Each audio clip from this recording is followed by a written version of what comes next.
Wow. Hi, good evening. Thank you all for taking your seats. Let's get tonight started. Before we begin, just a couple of things. Please take a moment to turn off your cell phones. And I need to remind you all that taking photos and recording of any kind are not allowed. In the unlikely event that we need to evacuate the theater, please leave by the exit closest to your seat. There are 2 exits at the front of the auditorium, and there are 2 at the rear of the auditorium on either side. Good evening, everyone. I'm Jen Rothenberg. I'm the director of Arlington Community Education. We have such an exciting guest for you tonight, and I am so glad that you're all here with us. We are grateful to Bradley Whitford and David for bringing him to us. David is an Arlington resident and a great friend and contributor to Arlington Community Education. We offer programs for youth, teens, and adults year-round. We are part of the Arlington Public Schools and serve both Arlington and surrounding communities. We have a small, dedicated team that works tirelessly to bring you classes and events like this all the time. We are always looking for fun ways to bring our community together. And looking out at all of you, I think we nailed it tonight. We are so grateful to have worked with David for the last 7 years. An extremely talented writer and editor, David hosts our conversation series. He connects our audience with authors, artists, video game designers, activists, poets, directors, and dozens of other fascinating thinkers. But tonight is special. Tonight, David is really going to put his interviewing skills to the test. He's sitting across from his kid brother, so who knows what he will reveal. I want to thank David for using his connection to make this evening possible. We've been bugging him for a really long time. Also, thank you to David and Bradley for encouraging us to make tonight a benefit. For us, choosing books for the new Gibbs School Library was an easy decision to make. If you haven't already done so, please take a minute to visit the library table out in the lobby on your way out and make a donation. And also take a minute to meet the new Gibbs School principal, Kristen DeFrancisco, who's here with us tonight. Tonight would not have been possible without the support of the theater director, Michael Byrne, and his amazing high school tech crew. And thank you also to Superintendent Bodie, Principal Janger, and Vice Principal McCarthy. Okay, so I just have to say, I am a huge Bradley Whitford fan. And maybe I had a little Josh Lyman crush going on back in the late 90s. I'm sorry, honey. But I am guessing that I am not alone up here. Is that right?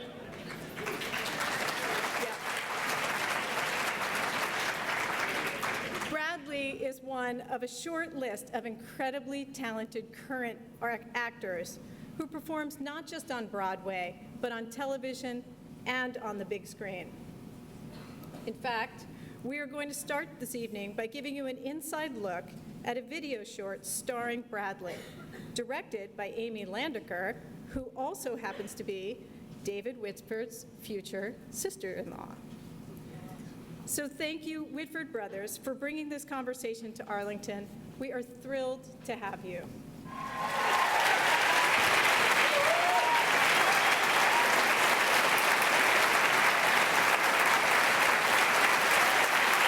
Arlington!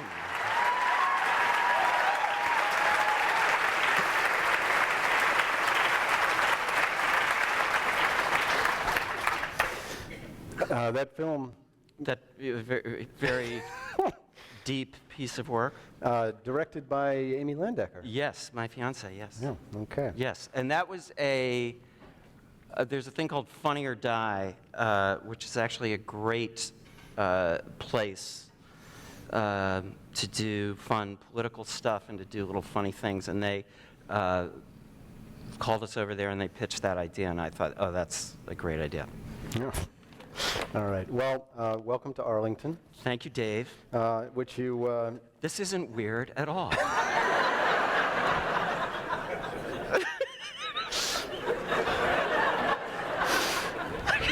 Why don't you just, no.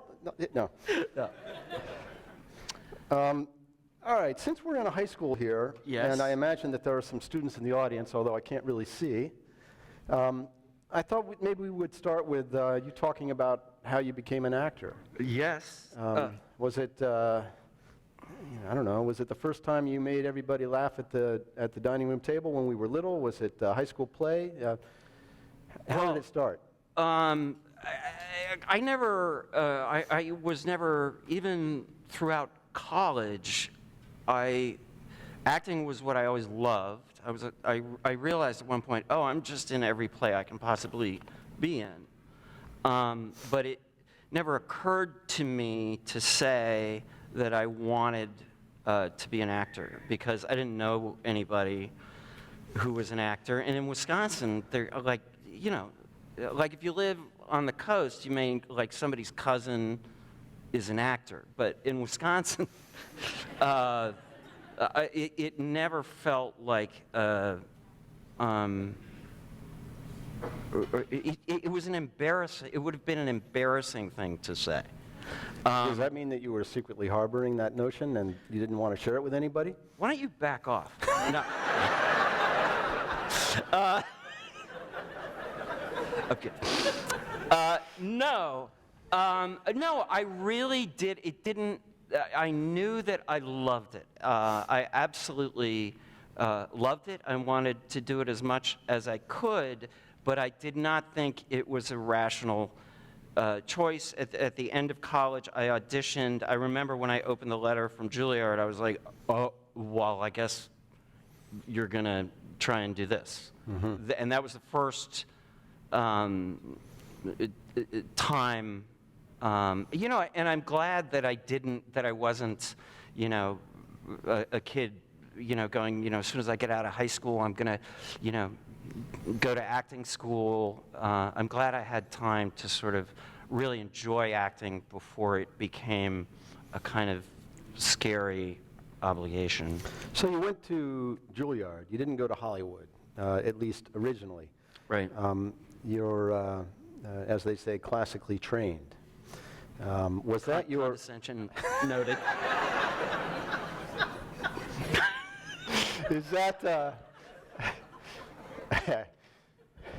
You were classically trained. Does that make me think I'm special?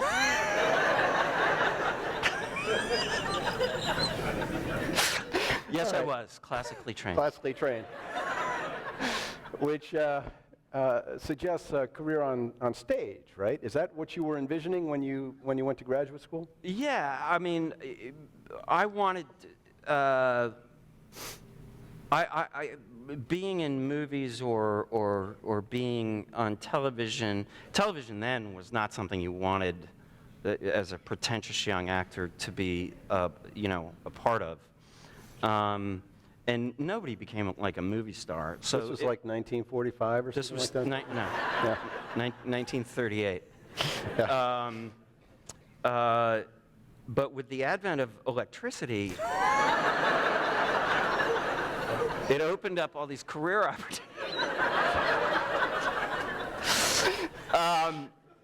But no, like the best case scenario was that you were gonna, be a theater actor, and theater acting's really fun. I mean, you're spent. If you're doing like 8 shows a week, it feels like a sport, and you feel kind of used up.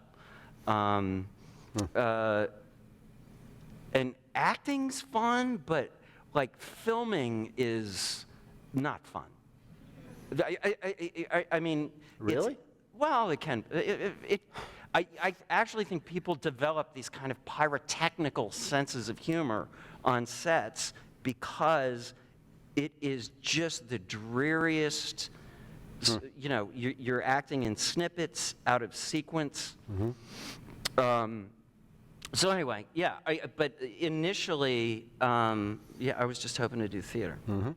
Well, and as I remember, that was your first sort of professional gig that you got, was right after you graduated from Juilliard. You got into Sam Shepard's Curse of the Starving Class. Yes. Off-Broadway, it was a big deal. Big deal. I remember going to the shows and seeing you naked on stage every night, Yes. holding a bloody lamb, or had you already put the lamb There was down? a real, it's actually a great play. Generally, correct me if I'm wrong, but when you go to a play and you see nudity, you just think, oh, God, like, that poor guy's cousin might be here or something. It just takes you out of the story and you think about the actor's predicament. But the nudity in this play was emotionally justified. It was an amazing play. I got to meet Sam Shepard, who had a gun. Yeah, he had a gun. I was like, you're a playwright. Why do you need a gun? But it was an amazing play. But in this play, this kid has to urinate on stage. It is actually a really, truly wonderful play.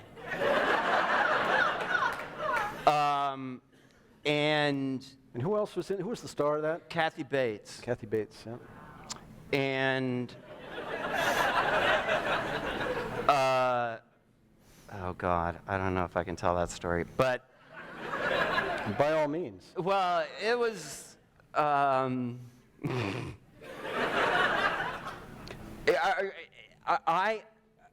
it was a very eventful production.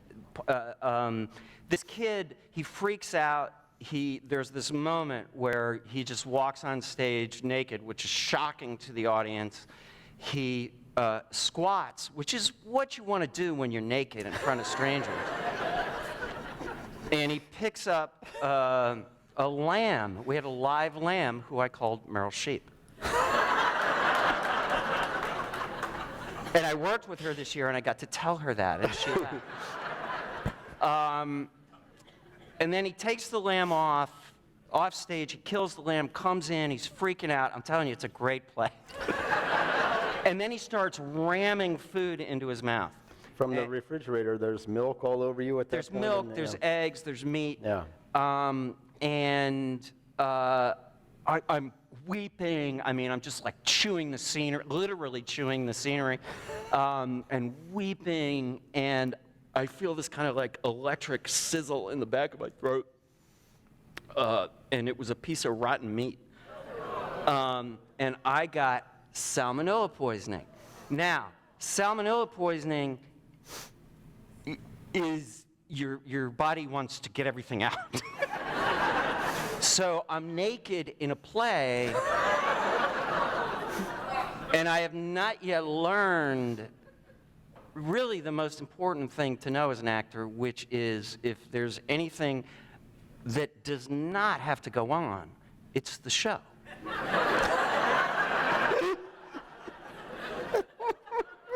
But I hadn't learned that yet, and I did every show, and I'm telling you, it came very, very close. Squatting, picking up a lamp, and if that had happened, nothing subsequent to that would matter. It would just be, oh yeah, I know him. Didn't he like on himself, at the Promenade Theater? Anyway, so that was. It was weird too, being naked on stage in your first thing, and after a week, standing backstage before that, you do that for the first time is just like white out terror. You're like, why have I conspired to bring myself to this moment? And then it's very weird because after a week, it's like you have the same level of anxiety as when you brush your teeth. Okay. Well, then you went on to... Which I do fully clothed. Okay. All right. What I remember after that is a lot of other stage parts. You were doing Shakespeare. You were playing on prominent regional theaters, New York Shakespeare Festival. at Lincoln Center, at Hartford. in Hartford Hartford, stage. yep, the Guthrie in Minneapolis. And you've continued to do theater. The last time I saw you on stage, I think, was in Boeing, Yes. but I know you've been acting, you've been on stage since then. Yeah. But tell us about Boeing. What was that like? Well, Boeing was a profoundly wonderful experience. Boeing is a deeply shallow, profoundly unimportant, ridiculous, flat-out sex farce. Hilariously entertaining. Yes. And in it was this actor named Mark Rylance, who is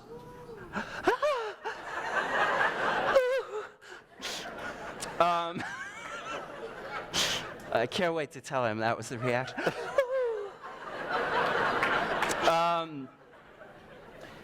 Mark is like the greatest actor of his generation. He ran the Globe for a long time. He's done The Globe Theater. yeah. In London, he has done Hamlet, 10 times. He's done them all. Technically the most proficient actor on the planet. He can do anything. And it was actually a profound lesson to me. He's a very weird combination between being this really technically proficient person, but his entire intention as an actor in every scene is to be innocent to the moment. And he's always listening, and he would react, and he does this when he's doing a Shakespeare monologue. If something happens on stage, or if you deal with him in a different way, he is always going to react differently. Now, this would create problems because this was in, I think, 2008, and it's a play set in 1963, and I play a guy who is engaged to 3 stewardesses, and then Boeing, and it's all timed out perfectly for me to be with each of them separately. And then Boeing comes out with a faster engine. And it all just goes crazy. So I was talking with Mark. There's 2 stories from this. I'm talking with Mark in the first scene, and I'm telling him about my fiancés, and then a cell phone rings in the audience. And you're with Mark, and Mark goes, "What is that sound?" And, it's 1960. Not in the script. No, it's not in the script, and it's not in the time in which... So you'd have to, like I said, that's a sound from the future.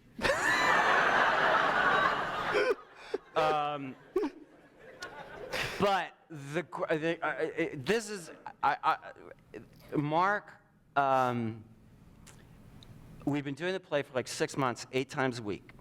And you really know what you're doing. You're kind of totally relaxed. We're on stage. He's downstage. He's backlit. And this massive, I'm telling you, it was not a housefly. It was like a deer fly is sitting on his hair, and he can't feel it. And we're doing the scene, and he sees my eyes kind of giggle, and he kind of cocks his head, but we're not leaving the dialogue, and I sort of kind of indicate like this, and he realizes what it was, goes like that, the fly flies away.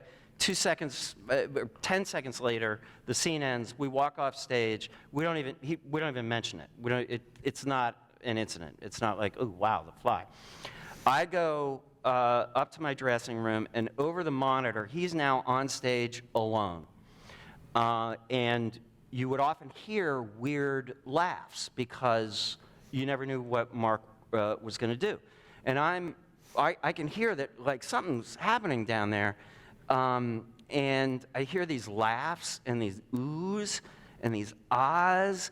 and this kind of swelling, and then this massive, joyous applause and laughter. And I'm like, Jesus, I wonder what Mark's doing.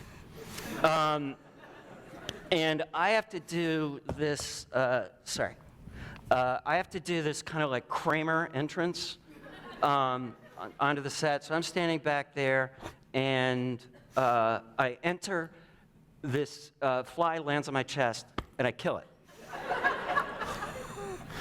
And the audience goes, and what had happened was Mark had gone out, and the fly came back, and Mark, when he's alone on stage, starts following the fly, and the audience is like laughing and going, oh, and then he gets the fly to land on the lip of the glass. He tilts it. It looks like the fly takes a sip, and then theater god, Mark Rylance, releases the fly. And then I come on stage. I didn't know he was dating the fly.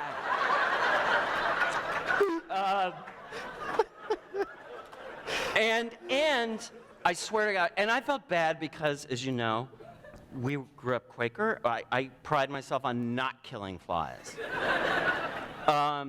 But I look down, and it's a white carpet, and I see the fly, and I'm like, oh, God. And I go up, and I look at Mark, and he is weeping. Why would you kill the fly? I was like, I didn't know it was your fly. We talked about it for about a minute. Okay. So,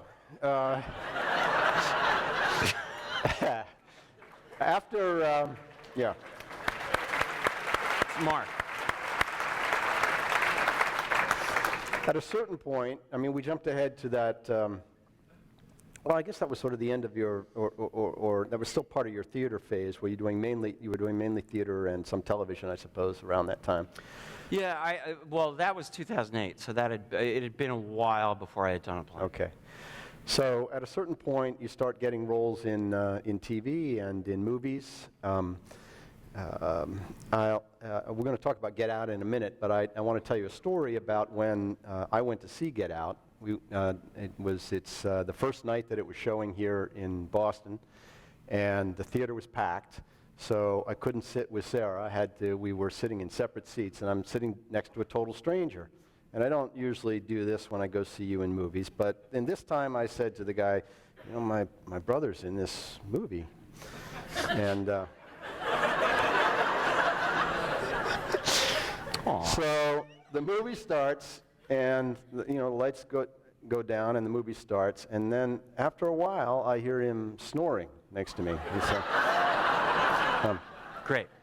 So the movie's over. I love the movie, by the way. I thought it was great. And lights come up, and he wakes up, and he looks at me, and he says, I liked him better in Billy Madison. So my question for you, that speaks to a whole lot of movies that you were in at one point before before your classical training came to its fruition, and we began to see what you're really capable of. But you were in a lot of these movies that I just wonder how it feels to be in a crappy movie. I wonder how it feels. Do you worry that it's your fate to be remembered best for the movies and the roles Billy Madison that you want to forget the most? Yeah. Not until this moment. No. Yeah.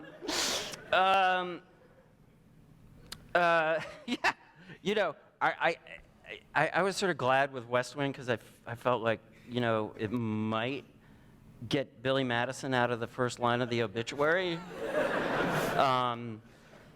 Let's not forget Revenge of the Nerds Part 2. Nerds in Paradise. Yeah. Colin, Nerds in Paradise. Yeah, I could play a jerk and a jerk on vacation.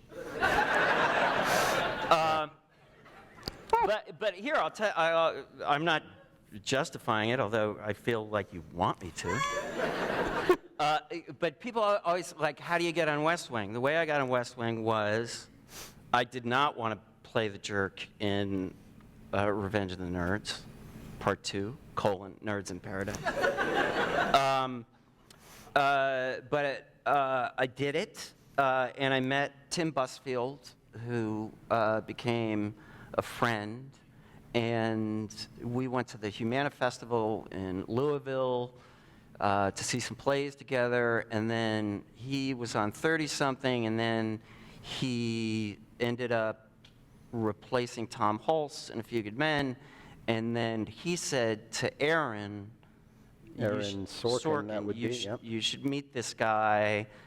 So I auditioned to play the supporting guy, like the Kevin Bacon part in A Few Good Men. I got that. I was understudying the lead, and then Aaron, in an extraordinary way, advocated for me to become the lead when Tim left, because usually that kind of part goes not to an unknown, but to, no offense to me, fading television actor. Well, the other funny thing about those, about those movies is, I think they should people should win Oscars for making a moment work in a bad movie, because that is a miracle. And, if you've got like the greatest writer, the greatest director, the story works, that's just like standing up on a surfboard, Okay. All right. Well, that gets to an interesting point in your career when you were in A Few Good Men. And you've met, Aaron Sorkin at this point. You're beginning to understand that, what his talent is, certainly. Yeah. And he's starting to work in television. And he's got a new show that he's working on called Sports Night, right? Yes. And he got a part for you. Yeah, he came to see 3 Days of Rain, which was a play I was doing. Mm-hmm. And he said, I want you to play this part in Sports Night. What's interesting is... Which was a great show. Right. Without Brad in it. Without me in it. I was sure, and if you knew Aaron then, you assumed that he was going to write the pilot and have nothing to do with it after that, which is what most people in Hollywood do. I was not convinced that he was going to do that. At the same time, I was, Frances, my oldest daughter, had just been born, and Sports Night was a pilot, and I was offered a can't-miss 13 on the air sitcom by a bunch of people, did like Cheers and Golden Girls and everything. I'm trying to remember what that show was called. Secret Lives of Men. Apparently very secret. Lives of Men. So you turned down Aaron Sorkin's offer to star on this really terrific show, and you did Secret Lives of Men instead. But it was a choice you would you wouldn't do a pilot on a show you didn't know was going to go if you know you might be able to do 13 episodes. In the thing, it was heartbreaking because you realized, and it's a weird thing, like sometimes the souffle rises, and more often than not, it just don't. And it was really agonizing because clearly Aaron was discovering how much he loved to write for television. That was, a really good show, and I was on this sort of stinky thing that nobody cared about. The good news is, if I had done Sports Night, I would not have been available to do West Wing. All right. So tell us how West Wing happened. As I recall, it was not an easy path for you. No. You had advocates who wanted you on the show, including Aaron, right? Yeah, Aaron. And then you had Tommy Schlamme, who didn't want That's you on the show. his name, Tommy Schlamme. You can laugh. Yeah. Tommy Schlamme. Aaron said he wrote this part for me. I was convinced that I thought it was kind of crazy. Back then, the idea was no political show. You can't do a show about politics. You can't, because you can't take a point of view, and it's just not a good arena. And it's classic Hollywood dumb think. Because they'll look like if a couple of baseball movies don't work, they'll blame the genre. And no, you made a bad movie. And I was convinced, and now it's kind of, I remember talking with Aaron, like, no, this is like, there is such, you need conflict, you need constant, these television shows are basically personal soap operas that take place against a background of inherent conflict. It's good and evil on the law shows, it's life and death on the medical shows. And I felt like, Jesus, there's just such conflict, and then there's this backstage aspect, there's this theatricality of it. And now, House of Cards is, the Shakespearean version of a political show. Veep is a dark comedy about politics. Scandal is, a soap opera thing. Like, it's a good arena. So I go into, I digress. So I go into audition, and What'd you have to go on? Had you just read one script? Did he share that with you? Yeah, it's just one script. So it was the pilot, the one we remember as the pilot. It was the pilot, and it was by no means a sure thing. This was in the wake of the Lewinsky scandal. People did not think that a political show would work in general, especially not then. I prepared for this audition like I've never prepared for truly anything in my life. I know Aaron is very specific with the words. I was off book a week before. I was walking in the canyons of LA, doing it over and over and over. I would pretend that I was acting badly and try to do the scene well.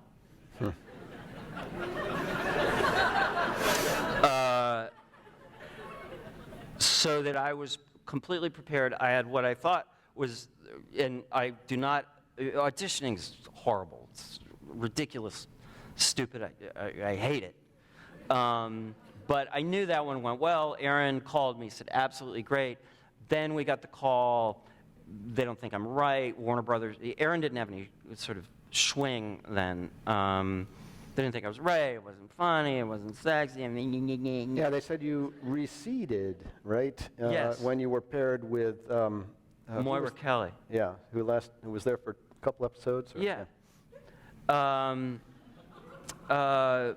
She blew you off the screen, and I'm like, okay. Anyway. You didn't say okay. No, I didn't. I didn't. I'm actually still with. I've been with the person who represents me, Dina Chalk, forever, because she would not. We have like an email that says, "What do you not understand about this sentence? Brad is not going to play Josh Lyman," and she would not take no for an answer. And then to top it off, they were having trouble casting, and I was in Santa Monica. I get a phone call. I had this new thing, which was a phone in your car.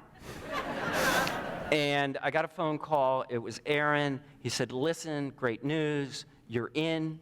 You're playing Sam. And I was like, I'm playing Sam? And he said, yep.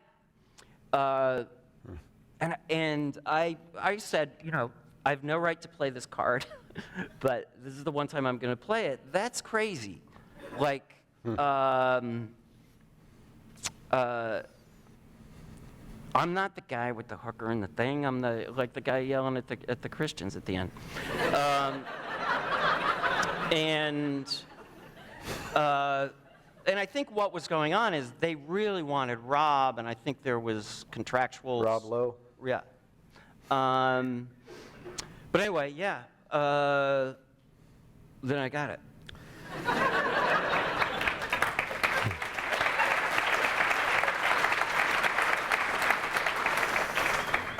And it was the best thing that ever happened to you, up until that point, for sure. Professionally, absolutely. I mean, you feel as an actor like you are swimming upstream, and you're hearing, no, you don't look right, this isn't right, auditioning is impossible and soul-crushing, and it just feels, and then you get something like this, and you have this extraordinary writer who is writing for you, and that is the unexamined, uncelebrated skill of great television writers, is Aaron would write to people. He went right to Richard Schiff. My joke about Richard Schiff, he's going to hate that I do this, but is Richard's doing a one-man show. The only problem is he hates the cast.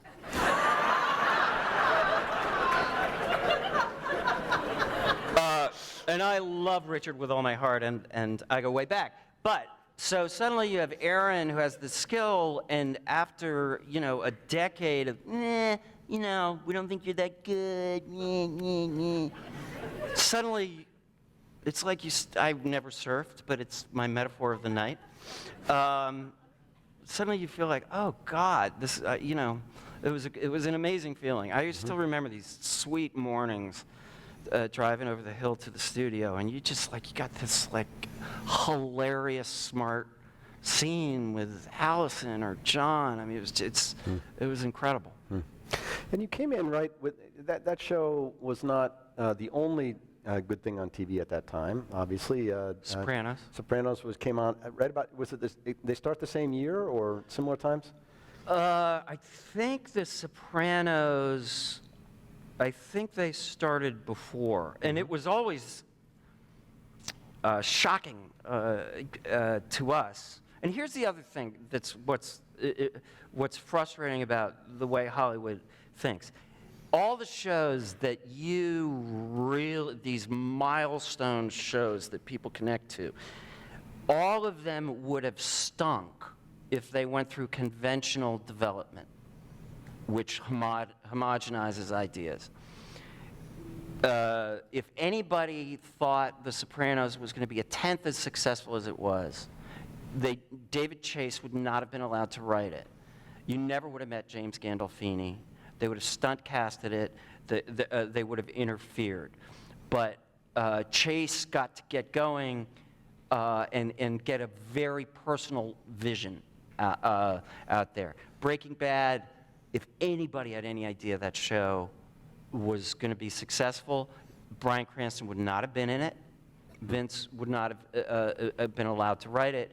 If they thought West Wing, Aaron wouldn't have been able to find his voice. These shows have to come through these kind of seams. Well, they might have gotten a cast of Hollywood actors instead of a cast of stage actors. You were all stage actors, yeah. Except for Rob, right? Yeah. Yeah, no, that was an under-acknowledged, part of the reason that cast worked is because, to get a creature like Allison Janney, you take a talented person and you don't let them become famous for 10 years, and you make them do 8 shows a week in obscurity, and then that's what you get. She really knows what she's doing. Richard really, everybody, knew what they were doing. Rob was actually doing plays too before then. But well, so this was the beginning of a kind of golden age of television, I think. You were in there at the dawn of that, and there's been so much great TV since then, some of which you've been a part of. I remember when I was doing it, I was like, man, I hope the film people don't understand how great this is. Because on that show, or, any of these shows, The Sopranos is, it's as good or better than any mob movie. And the writing, you're getting better writing than movie stars get. And there's an amazing kind of, when you make a movie, including Get Out, you have no idea if this thing is going to work at all. You have no idea.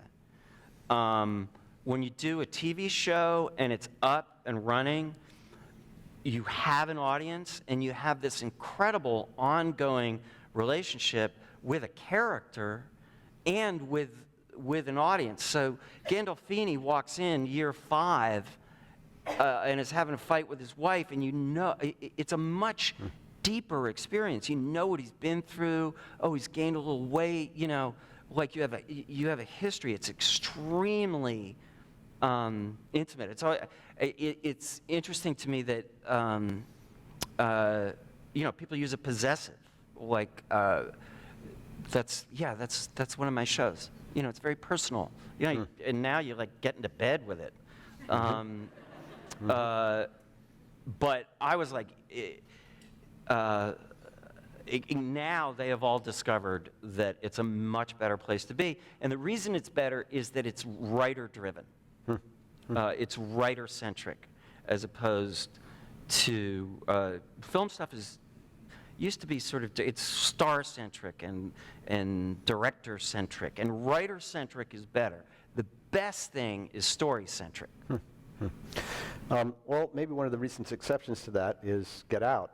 And tell us about how you got involved in that, because Well, I used to have conversations with Jordan of, like, it's so hard to make a movie now. They're either a ride, you know, A movies now are what in the 50s. Of course, you would never do a movie like that now, right? No. Watch for Godzilla this summer? Godzilla's yeah, okay. Next summer. But it was funny because I would say to Jordan, why are you doing a movie? That's so stupid. Don't do a movie. You should do, like Jordan professionally, the place to be creatively is on television. And Jordan, after Key and Peele, would have been able to, you know, write his own show, do something. So the brilliant me, the whole time I'm saying to Jordan, this is like a bad career move for you to do this. I loved Key and Peele so much. I think if there's a tragedy, it's that he is a sublime performer. And he's an incredible actor, and he never wants to act again. And he is so deep and so funny. And I would have done, you know, yard work. I heard he was interested in me, and I was like, yes, you know, I don't need to read it. You know, I'll do anything. And then I read that script. Small budget movie, right? It's a miracle what he did. $4 million movie, 21 days, which is nothing. Nothing. It's a miracle what he did. He is, you know, underappreciated. It's impossible to direct a low-budget movie. Except that he won an Academy Award. Right? Yeah. Not enough of them. Yeah.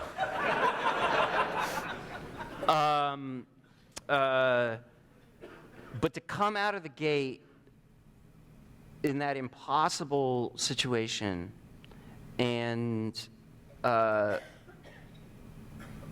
you know, and to have a cultural impact like that was amazing. And again, if anybody had any idea that that movie was going to be a tenth as successful as it was, Jordan, and this is what Hollywood needs to ask itself, Jordan would not have been allowed to direct it.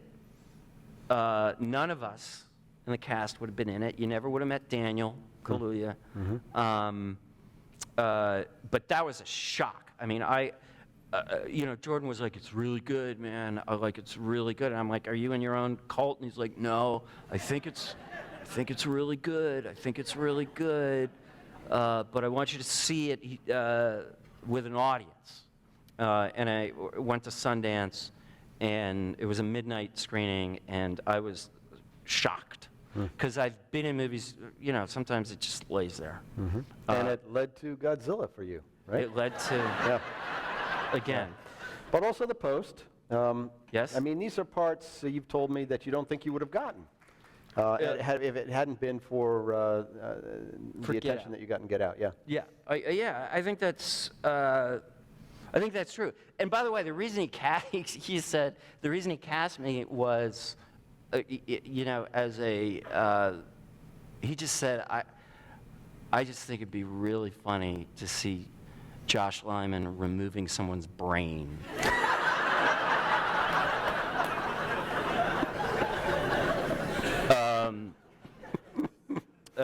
But he wanted like the most like predictable, squishy pinko lefty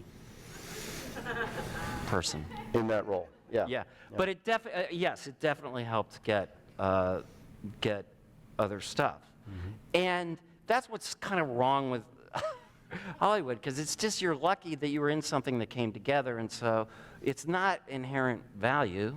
It's you got in something that really worked. Yeah, because of relationships that you built up over the years, and because of things that people recognized in you. I'll give you credit for that. Okay. Yeah.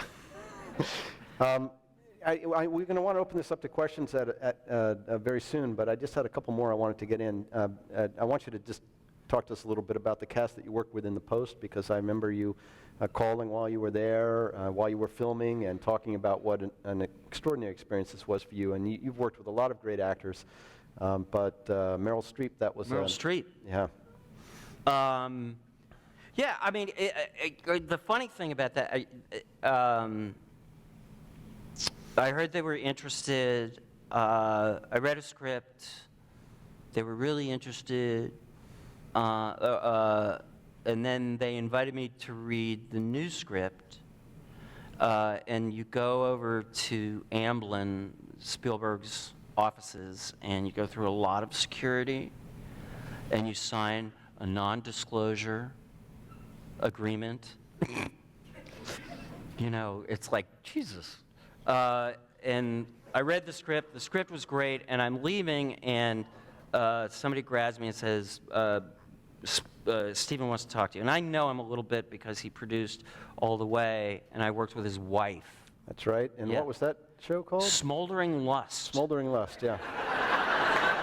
Yeah, right. Which was actually the second title they came up with, right? No, they got scared and called it Black Tie Affair. But the Oh, it original was originally title, Smoldering Lust. Smoldering yeah, Lust. yeah, Much okay. better title. Yeah. But anyway, so I go in, and he goes, "Will you do it?" And I'm like, "No, Stephen." "No, Mr. Spielberg." I said, "Of course." And this was interesting to me. It's a lot of verbiage in there. And I said, "When are we going to rehearse?" And he's like, "I don't like to rehearse." He said, "Meryl wants to rehearse, but I don't like to rehearse." And I was like, maybe you should let Meryl Streep rehearse. And he's like, "No, I just," and they're actually, it's counterintuitive, but they're actually, I've seen it, it creates a different atmosphere on the set that can be productive. But it's complicated. I go, "Well, when's the read-through?" And he goes, "I don't like read-throughs." And I was laughing. I was like, "You don't like read-throughs? Why don't you like a read-through?" He's like, "Meryl wants a read-through." I go, "Again, give Meryl a read-through." And he was laughing, but he said, "No, I don't like read-throughs because they make everybody think this process is more democratic than it actually is." I said, "Okay, man, I will be there." And it was funny because you would. Then you get to the set and Meryl Streep's like, "Do you want to run this?" And I'm like, "Yes, of course I want to run it." But she was incredibly kind. Tom I've worked with him 3 times over his career and is just incredibly kind to everybody. Spielberg is like it's like a little kid. He's so excited to be on a set, and he tries to do is, I think, a similar thing to what Mark tries to do, which is keep himself at a dangerous place where he's not, like, it's the difference between good acting and great acting. Like, Allison Janney is not executing a performance. She's getting played. It's like she's allowing it to, to happen to her. You know, she's a lot. That's what Mark is trying to do. And Spielberg is a really striking example of for some reason, I thought there'd be like storyboards and, you know, this is going to be here and this is, and it's not that at all. He's trying to keep himself innocent to the moment and discover something quickly. He doesn't want to rehearse it, and then shooting is this, you know, execution of his performance of what you've done. The other thing about not rehearsing is, this baseball metaphor for you, is the other thing with Spielberg is it's like if he's got it in one take, you're done. So it's terrifying because you know your first take may be what, you know, your grandchildren are watching at the memorial service, you know? And what it does is it gets everybody. It's like in baseball, if you have a knuckleball pitcher. I was waiting for the baseball metaphor. I see. The outfield tends to make more errors because it's probably not going to get hit to me. It's probably not going to be a strike. And you can waste a lot of time knowing that you have multiple takes. One interesting thing that's changed, when we were starting West Wing, of course, there was film in the camera. And film costs a certain amount of money, not a great amount, but time costs money, and you would run out of film. You're constantly looking to see if you've run out of film. That added a certain urgency to things, and the way they were cutting the film. Now it's all digital. So it was unusual at the time that West Wing was film rather than digital, wasn't it? We held on as long as we could. Now there's very little urgency when they say action, you know, because you've got 6 hours of digital life.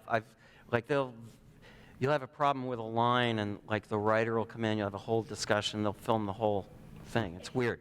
And it's changed film acting in good ways and bad. All right, so one more quick question before we invite the audience to ask the questions of their own. I just want to talk to you about your political involvement a little bit. You've done a Nat Geo special on climate change. You've campaigned actively for Democratic candidates all over the country.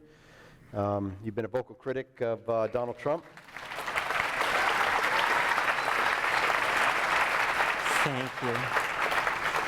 Don't clap too loud, because I do want to ask you why you weren't a Bernie supporter, why you were so set on Hillary. But I'll answer that. all right. But here's what I want to. The main question I want to ask you is, why should we care what your answer is?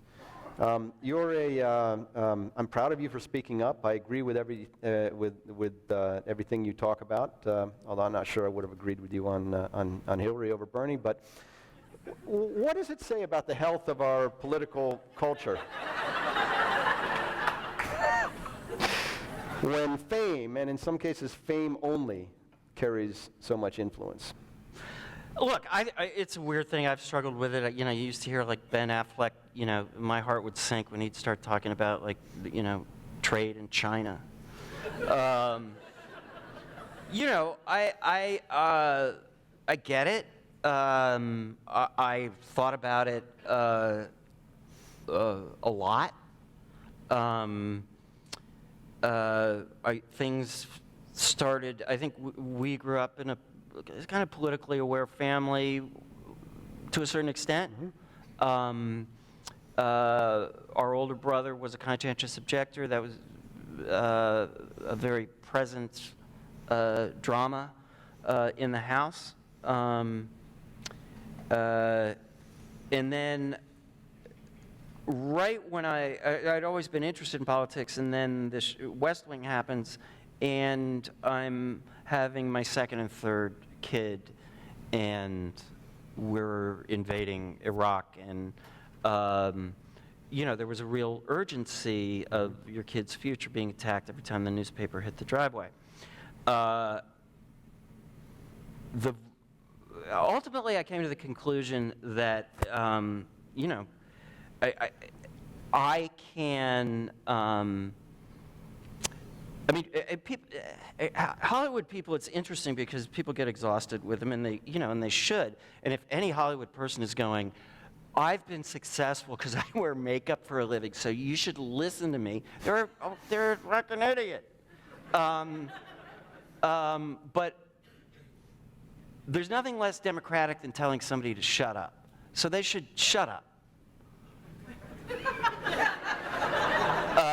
And generally, it's self-appointed celebrities, celebrities telling celebrities to shut up. And you do, I don't know. I mean, am I supposed to, not participate? I don't think my point of view is any more valid than anybody else's. And I worry about, I work on campaigns and stuff, and I often say the last thing you need me to come in and steal a news cycle day about getting out the vote. You don't need, a predictable Hollywood lefty to tell people in your district how to think. I mean, I struggle with it. I also think the political system is absolutely, completely weighted toward moneyed interests. And it is a problem for the progressive cause, because if you're the Koch brothers or if you're a business person, part of their business is to ride this every day. We don't. We do when we're personally affected, but the system is constantly being rigged, I think, toward moneyed interests. And one thing that drives me nuts, and one thing I loved about the show, was that it was not cynical about politics, because I do really believe that politics is the way you create your moral vision. And it's not just a thing to be interested in, and it's not just a game. It's how you create your moral vision. And here's the problem, because I think on the left, the right, for all their hypocrisy about small government, they understand that politics is the way you create your moral vision. They lose an election, they start a think tank, and again, there's a lot of money incentive going into it, and they run for the school board. On the left, we think it's culture. We think culture is the way you create your moral vision. And I'm all for it. And I believe culture is an incredibly powerful thing. But we can't be too cool for school. We lose an election, hopefully this has changed. But up until a while ago, if we lost an election, we go, system's corrupt, I'm not going to participate. I'm going to live in a gulag run by the Koch brothers. Or I didn't get everything I want. We have a... I guess this speaks to Hillary. Yeah, I guess it does. We have I think we have a reality show psychology on the left. We want to fall in love. We want to fall in love, and we want to get it all, And there was, Barack was there, and oh my God, we were just so in love. And then he risks his presidency, uses all his political capital under a lot of pressure to go, no, don't do that, to ensure tens of millions more people. And my progressive friends are like, he's a Republican. We didn't get single payer. This is ridiculous. A friend of mine, Mary Burke, ran against Scott one of the great minds of the 13th century, Walker. Now, this is the last midterm. So less than 4 years ago, and no Democrat would be seen with Barack Obama. Nobody was embracing him, embracing his record. Nobody was. And he said to me, he said, yeah, I'm thinking of calling my book, What's a Brother Got to Do? But that's insane. And I hope that, it's not worth the suffering of the vulnerable people who cannot afford to stand on principle. But I hope this has woken people up to, on the left, to really, participate. Okay. And I feel like Hillary was horrifically misinterpreted.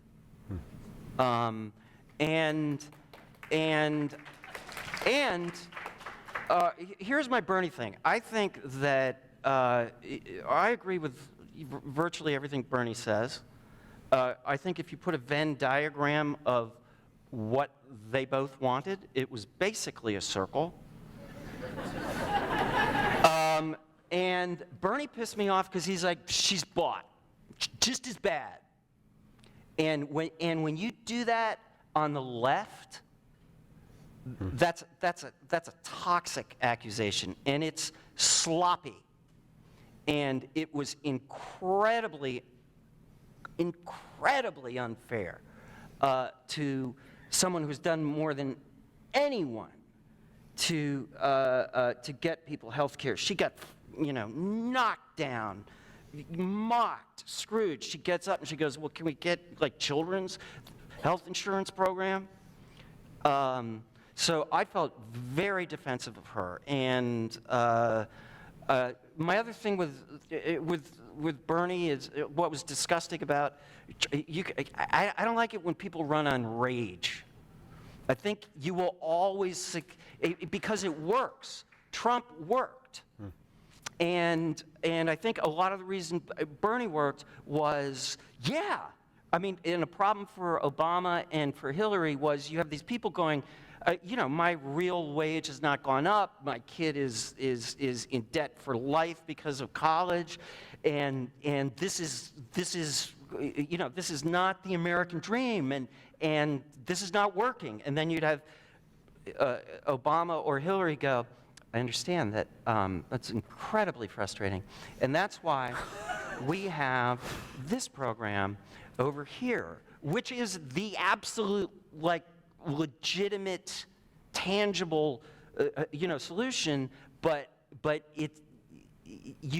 they need, and Obama needed. I think the reason he didn't get the coattails for the party is because he wouldn't mirror that. He's not that. You have to mirror it, and then you have to not mirror it. Genuinely feel the pain that people are feeling, acknowledge that, and then be pragmatic. But, Bernie's fine. But you cannot go, I'm sorry, though, you can't go, I'm sorry, I have a microphone. You can't go, she's pragmatic, I'm not, he was pragmatic. Okay. All right. Well, I'm really proud of you for everything you've done. Thank you.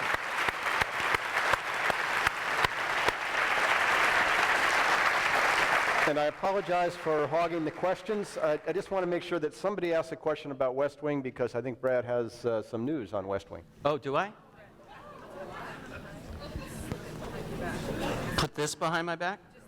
Take it off. Don't take it off. Just put it behind your ear. Oh. Got it? Slip it around your arm. There we go. This feels like one of those hostage videos. Okay, where's Will? Here's Will. Where's my other?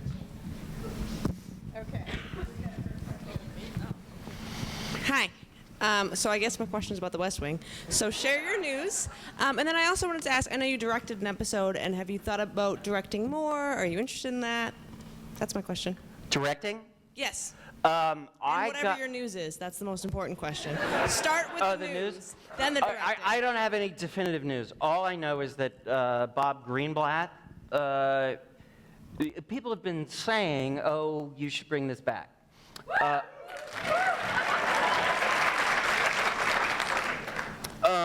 Which is a notion that I always said, you want to go before your banana turns brown. Which is great life advice.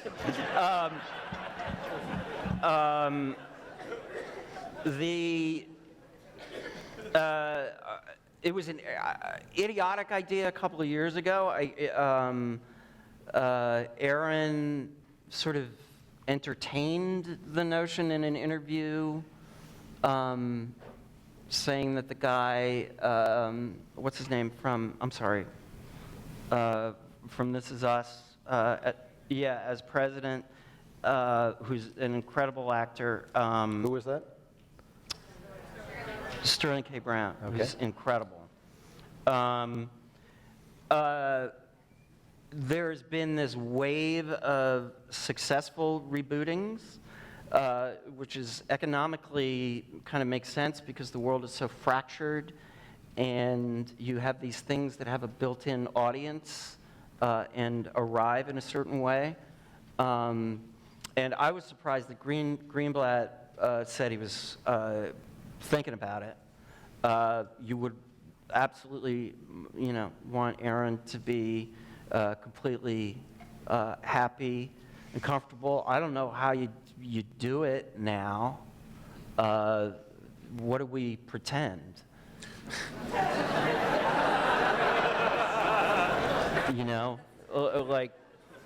Like there's a pretty big elephant in the room.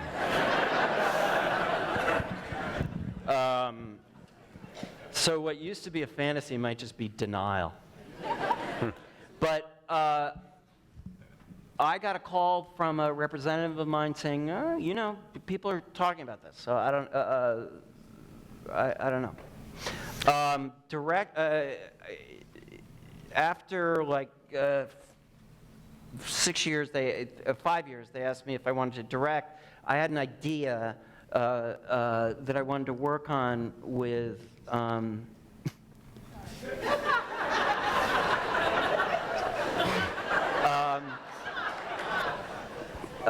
with a certain writer, and I went into John Wells and I said I want to do this story, and he said, "What is it?" And it was kind of a gay marriage thing, and he said, "Write it up," and I wrote it up, and he said, "Make it 2 pages instead of 1."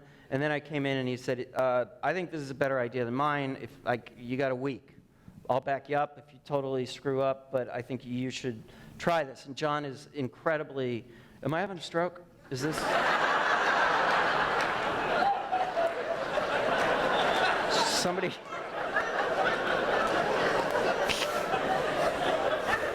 Smells a lot like toast in here.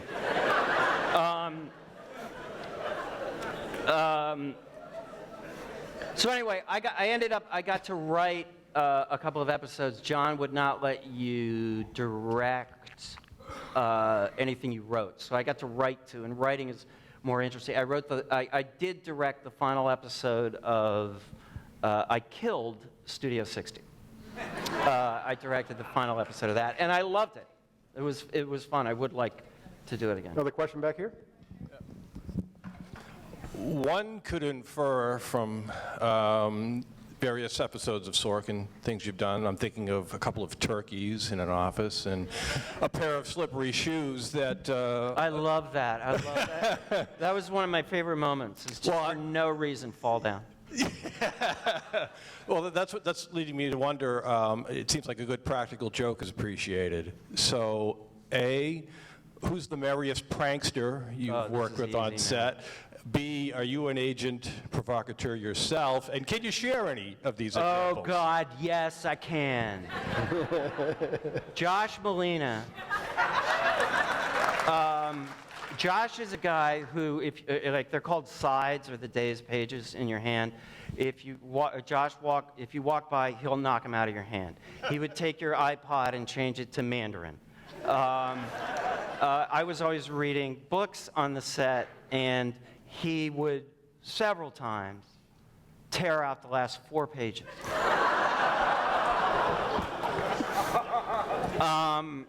Josh, it was incredibly elaborate. I'm so glad you asked this.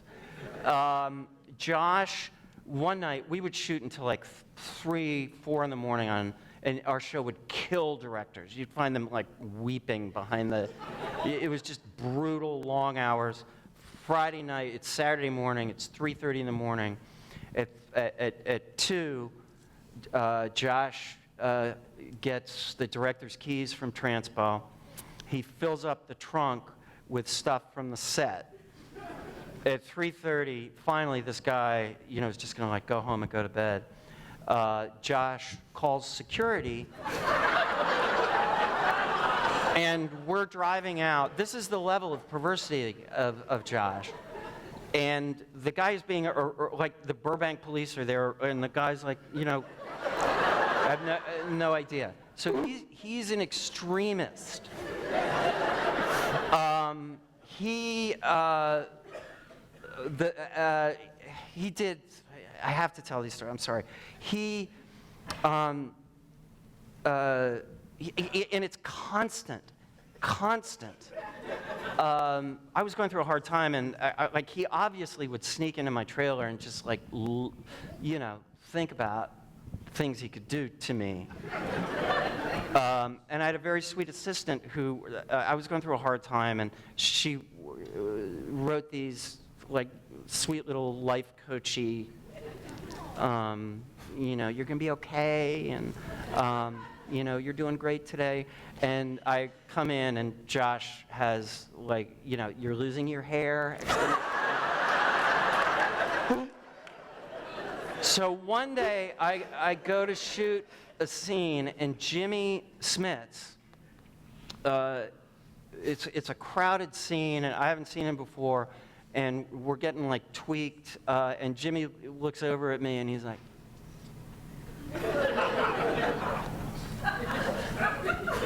and I'm like, I love you too, and he keeps doing it, and I go over, and he hugs me hard, and he just whispers in my ear, he says, "That is the most beautiful letter I've ever gotten."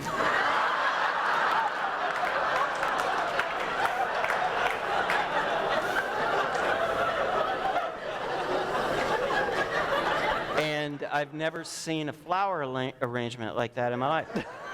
And Josh had stolen my stationery and written this vaguely homoerotic kind of thing about us connecting and working together.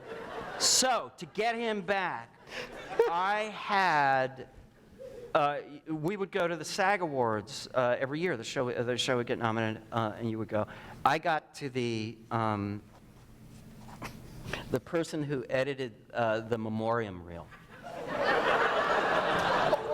And they were very nervous about it, and I was like, "I'll pay you." And I had a check for $3,000. I could have inoculated a city. And I was it would kill him. He would be at the SAG Awards, and he would be in the memoriam reel. And everybody would think he was dead, and he'd never work again. But the guy thankfully chickened out, because of course it would have been a horrible insult to all the people who died that year. But it's a constant, he's. Oh, but I got to write, and the second episode I wrote, and this is my greatest achievement, I didn't know what the episode was going to be, but I knew I was going to create a scene where Josh had to say on TV over and over again, "I can't act. I'm a terrible actor. I don't like to pretend. And it's in the show. He's the press person, and And you got your fiancé to write a line in the movie that we all watched before this began where he says, Bradley Whitford is a good actor. yeah. Yeah. Yes, it's painful. Hi, my name is Hyder, Hi. longtime fan. Thank you for Josh Lyman. Thank you for the episode Noel. The scene that you had with John Spencer at the end is one of my favorites. The look you give him at the end of that broke my heart. Could you talk about that a little bit, and could you talk a little bit more about the craft of bringing Josh Lyman to life, to giving him the richness that we're all here for? Wow, thank you.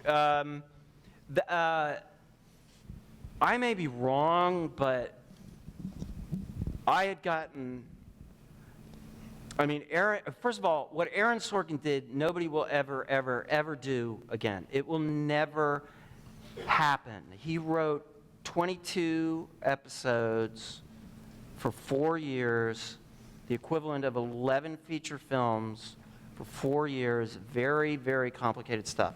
It will never happen again. But he was busy, crazy, and there was some conversation because for dramatic reasons, I had gotten shot in the beginning of the year. And is that like a spoiler?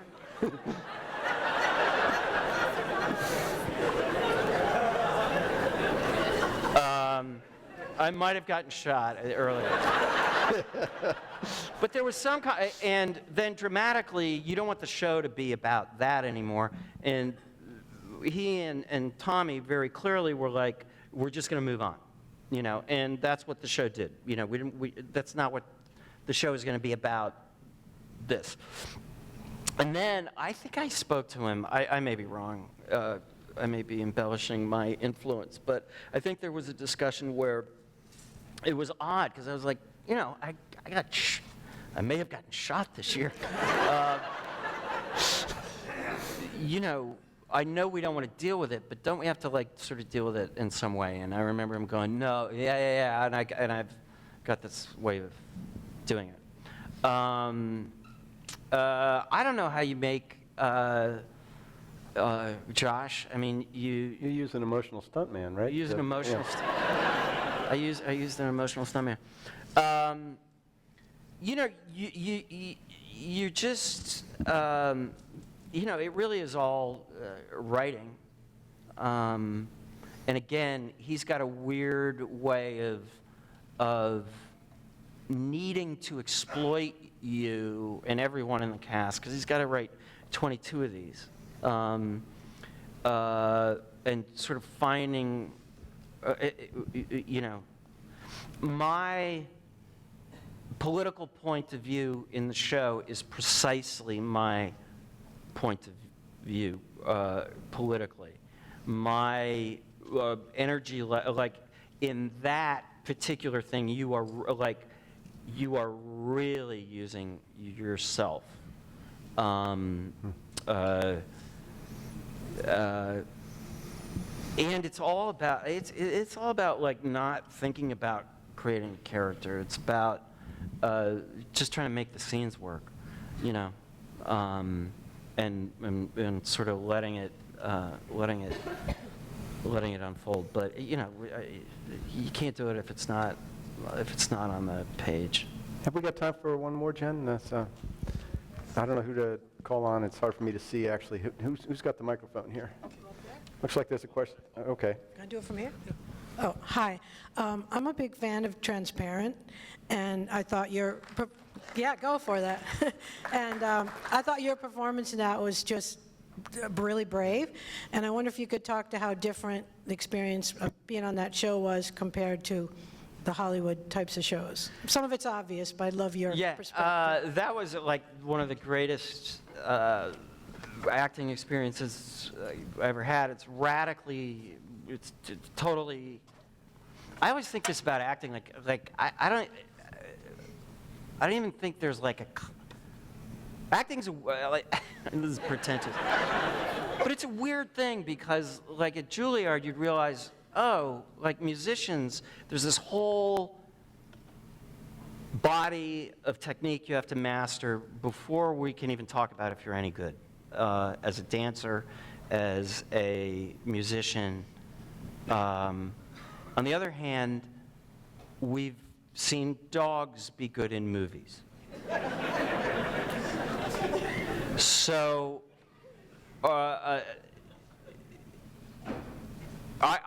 that's just to say that, like, it doesn't even feel like you're doing the same job when you're playing Josh Lyman or when you're playing Marcy. That was fascinating. I got in touch with, there's an organization, it was a fascinating role because this is a homophobic cross-dresser. And there was a real history of homophobia and cross-dressing because you could be, the worst thing to be was gay. That would destroy your life. You could conceivably be a guy who just, like, this is what I do. You know, this is a compartment in my life, and this makes me feel good, and I do this. That was better than actually being gay. And then that homophobia increased during the AIDS crisis among the cross-dressing community because, you know, there was this, you know, sort of hateful notion that they were bringing disease, that gay people were bringing disease. So it was a fascinating mixture. And I got in touch, there's a thing called Cross-Dressers International, CDI, and you know, I was going to do the whole Sean Penn, like, you know, I'm going to cross-dress, and then I found out I was going to go to a meeting. They get together once a week, and I realized that that felt creepy, like dishonest. This is obviously a safe place for them. So I got in touch with them again. I said, look, this is a show. It hasn't been on yet. This is not a condescending or a sentimental view of this. I don't, you know, so talk it over, and if I could, I want to get it right, and if I could come over during, you know, on your day, it would be great. They talked about it. I went, and it was unbelievable. I mean, it was just really one of the most moving experiences of my life, and it was liberating as an actor in terms of playing that part because, you know, there were some cross-dressing is, you know, hyper-realistic and hyper-sexualized and you know, kind of porny, especially early on. And at this place, there were people who were, you know, completely that aesthetic. And then, you know, there's just a dude in like a shitty wig and a, you know, schmata, like, you know. I'm like, you know what? I feel better like this, you know. Horrible tragedy of family members finding out, children not talking to them. You know, substance abuse. You hear these horrible things. One guy's son beat him up when he saw his painted nails, you know. And then then there's somebody who's like, you know, I don't know why everybody's so sad. This has been a party. You know, I'm taken care of. This is gold. You know, so it was this wide open. It made me realize, oh, I can do this any way I want. It was what research should do, which is liberate rather than constrict you. And then on the set, it's the opposite of Aaron. I mean, Aaron, you treat like a playwright. If in the middle of some big speech you say, I wouldn't, instead of I would not, you do it again. So, you know, so you get it. With Jill, she would walk on, we were having trouble with a scene, and she said, Okay, just turn the cameras on. I don't want to hear a word from the script. And then you improvise it. So it was fascinating. A lot of work being a woman.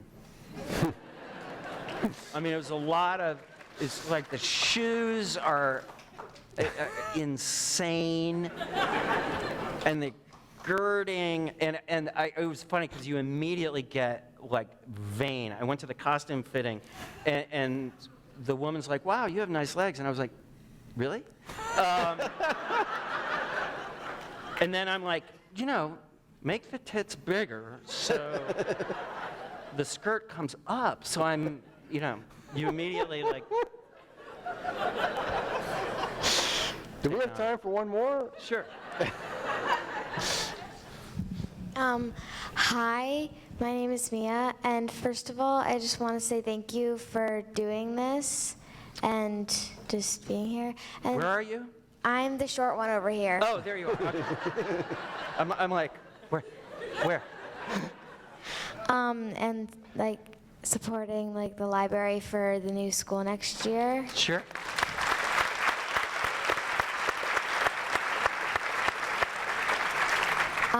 Which, like, of your many acting or political things that you've done, do you think has changed you most as an actor or as a person? That's a good question.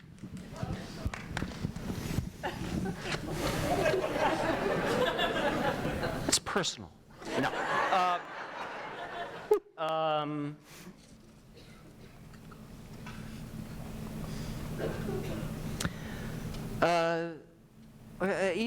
I mean, West Wing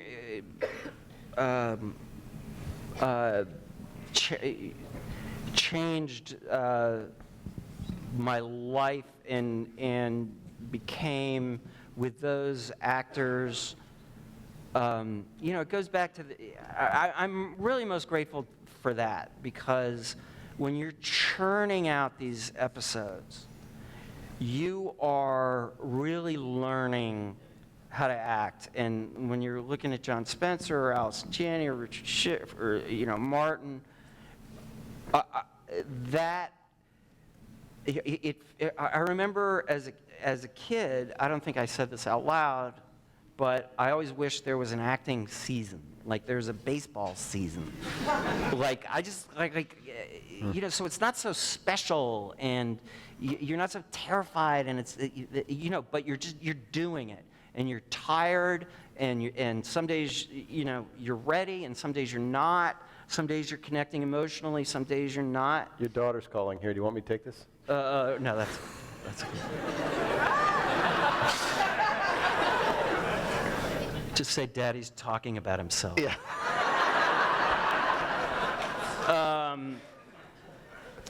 But that really changed. I was in this like secure, great writing, interesting stuff, emotionally complicated, complicated technically, because that's kind of the trick with Aaron, is you have to,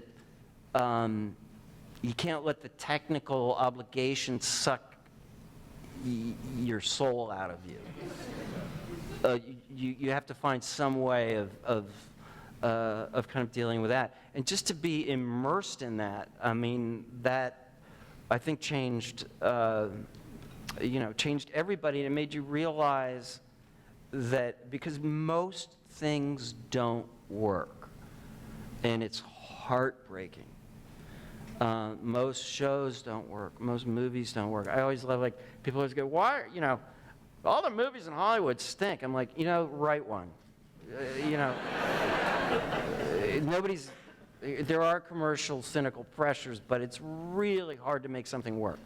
And to be in something that you knew to a certain extent, not that there weren't things wrong with it, not that there weren't things that were frustrating, but that was basically working, as an actor, really felt like a privilege. Okay, I'm afraid that we probably need to wrap this up. Is that right, Jen? Should we take, I don't know, one last question? There was right here, and that's it, and then we'll wrap it up. Quick question, right here, right here.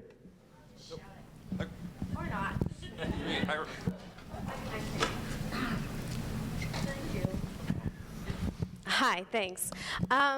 I want to harken back to something you said towards the beginning, and pardon me if my condescension shows, but you mentioned... Kind of what? My condescension, something you said, just repeating you. My Condescension. Yeah, mine. It's the title of my second album. I'm so excited for it. I'll play it on repeat. For somebody who goes between theater and film, I'm very curious about how much that classical training comes back into play. I know that it's so useful in theater, and you talked about Mark Rylance and his incredible listening capabilities, and I'm wondering, like you said, you're shooting out of sequence and you're doing it in bits, how much you're able to use that in film, and if you feel like you need to, or if you've developed something else. Here's the thing. Again, nobody knows how to teach acting. Nobody has any idea. So what happens is, it's like fundamentalist Christian cults. You have this scary world with all sorts of possibilities, and you go, it's like this. And David Mamet has a dictatorial school, and other people say this is the way to do it. Other people say this is the way to do it. The truth is, I do not know a good actor who is dogmatic in any way. There is a teacher-centric illusion about technique. There's basically 3 things you can agree on. Like, you got to be in the moment. Maybe 2 things. And you have to play in action. That's about it. And the stuff at Juilliard can lead. There's a danger because it can lead. They're working on the stuff that you can teach. The way you move, the way your voice. Which can lead to a really bad thing where people are, talking as if they went, to Juilliard, which is insane. The best advice about acting, I think stage makes you more audacious, which is great. Film does not allow you to lie, and that's great too. I am really grateful as a young actor if I got to, on stage, you're not just cast as yourself. You're able to play these other things. But the absolute best acting advice I can give anybody is don't. Because Allison Janney, I thought about this on the set one day. I'm like, what is she doing? She's trying not to act. She's actually trying not to act. She's not trying to act. And Mark's not trying to act. Now, he has, you have to deal with the technical obligation of letting it, play out somewhere. But I mock acting.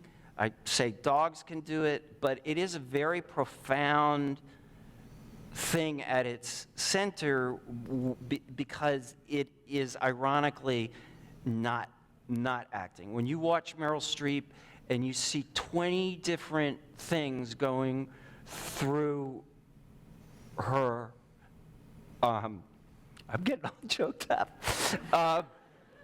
She's not acting. So don't. All right. Thank you. Thank you, brother.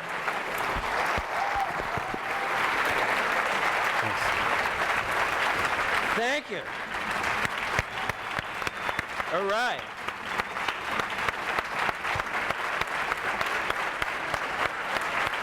Thank you for supporting the library. Have a good night.